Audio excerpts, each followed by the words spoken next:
Replayability is one of The Witcher 3's core strengths, and that stems from an abundance of player choice and diverging paths. While the story never strays too far off the main path, you really feel like you, as Geralt, are tailoring your own adventure. But that strength occasionally dampens the impact of a given story or quest, and it's usually by offering up the illusion of choice rather than an actual choice. And to explore this minor discrepancy, let's do a Witcher 3 quest analysis on Ghosts of the Past. In this quest, Geralt heads to a farmstead where he finds Letho, a Witcher of the Viper School, who happens to be the antagonist from The Witcher 2. He lets Geralt know that he's hiding out from some assassins sent by Emperor Emhyr, who wants to clean up the mess started back in the prior game. Geralt helps Letho out with these would-be assassins, and Letho decides to disappear for good, though Geralt can point him towards the safety at Kaer Morhen instead. Now yes, I threw a lot of shade at this quest earlier, but I want you guys to know that it actually has quite a bit going for it. For one thing, I think it's cool that you can miss it entirely depending on how you answer the question about Letho's fate back in Imperial Audience. But also, this quest starts off very uniquely.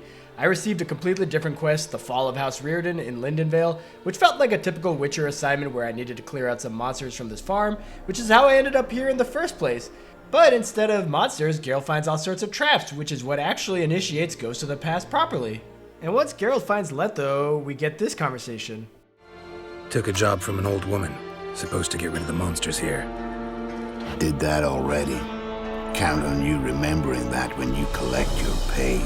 Now, this is neither deep nor profound, but I do think it's cool that Geralt could be doing this seemingly simple quest and then suddenly get swept up into a far more interesting quest.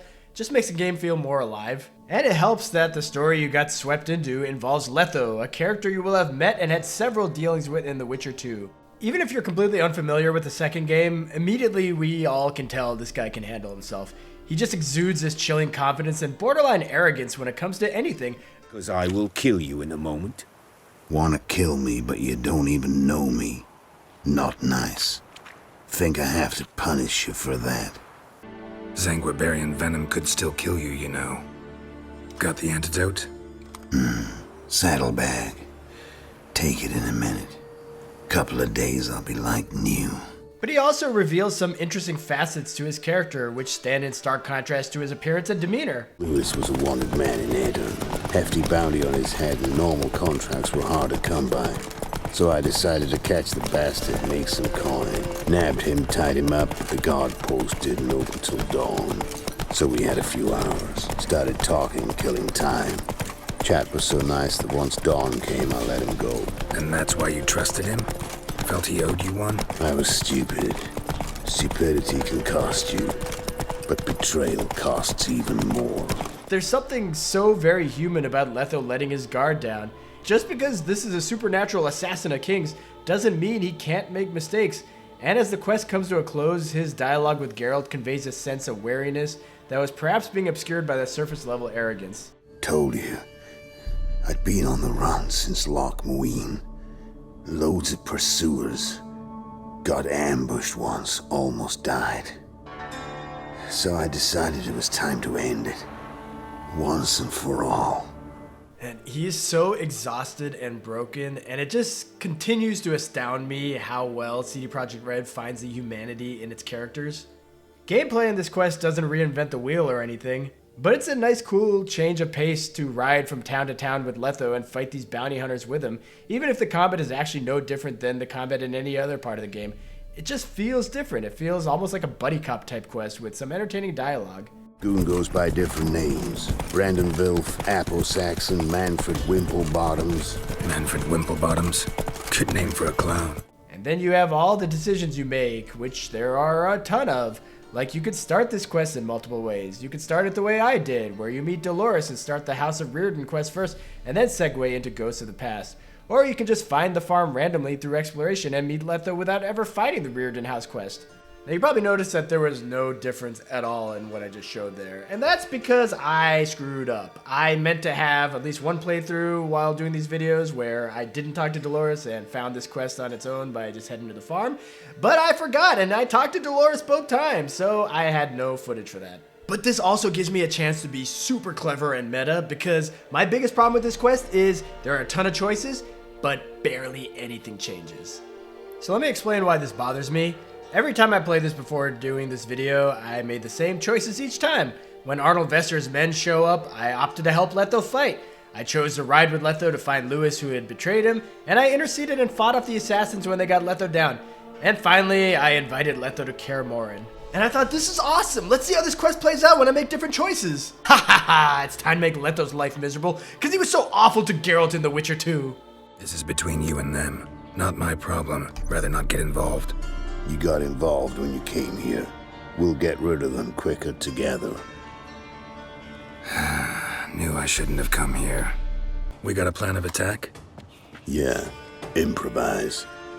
Wait, so I have to help Letho? What the hell was the point of that choice? But then I thought, aha, maybe I just don't hop down after Letho. Maybe he dies then and things play out completely differently. So I gave it the old college try, and just like the very first class in my college transcript, I failed. Because Letho is apparently invincible. So clearly that is one choice that's not a branching path. It was just that old RPG trope of just having different flavors of dialogue all lead to the same thing. But there are still more choices here, so let's see how those go. I normally agree to go with Letho to find Lewis, but how does it play out if you try not helping him out? Wanna come with? Sight of two witches might loosen his tongue quicker. Maybe next time, Letho. Got something else to take care of now. Sure. So long, Wolf. Nice seeing you. Same. Don't get killed. I guess the quest branches off here, but that was dull. But I still had very high hopes, because the primary choice in this quest comes down to whether or not Geralt interferes when Letho confronts Arnold Vester. Stay here, and don't interfere, no matter what happens. And this is where there is still that same old magic with CD Projekt Red's writing. The way the choice is executed, the noble option is actually the wrong choice. Letho explicitly tells Geralt not to interfere, but it's really hard not to when he looks like he's been murdered by Vester and his men. You will end like him. What say you to that? What do I say? Simple. You're as good as dead. But then...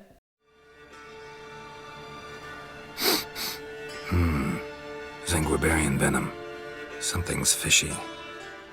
It turns out that Letho had paid off the archer to poison him to fake his own death to throw off any would-be assassins, so he could finally live in peace, and he is not pleased with Geralt for interfering. If you hadn't cut down every last witness, I'd be a free man. Letho of Gullet is dead. Word of that would have spread across the continent in days. Wouldn't have done it if you'd let me in on your plan. Told you not to get involved. Well, my plan's in shambles. I should really disappear. What a great twist. Like, I thought I was doing the right thing, but I accidentally screwed up Letho's plans completely, and I couldn't wait to try out the other option. Unfortunately, the other option plays out in eerily similar fashion. Geralt sniffing things out is the exact same, Letho waking up is the exact same. The only difference is a slightly less annoyed tone here from Letho. Gotta say it's paid off. Letho of Gullet's dead as a doornail. Word of that'll spread like wildfire far and wide. All I gotta do now is disappear. That's it? Nothing changed at all! Suddenly, this incredible moment where it felt like I'd made a terrible mistake and utterly screwed over Letho, it gets completely undermined because essentially both choices play out identically. And this really frustrates me because this is a game where you often make choices that completely alters things. Like, the game is good at that. But it quickly became clear to me here that most of the choices in this quest are meaningless. They only care about the Kaer Morhen choice. And while that's a substantial choice, the lead up to it ends up feeling a bit inconsequential, which is disappointing. Letho as a character is ripe for a character conflict with Geralt. I mean, he is the reason Geralt was framed for regicide in the previous game.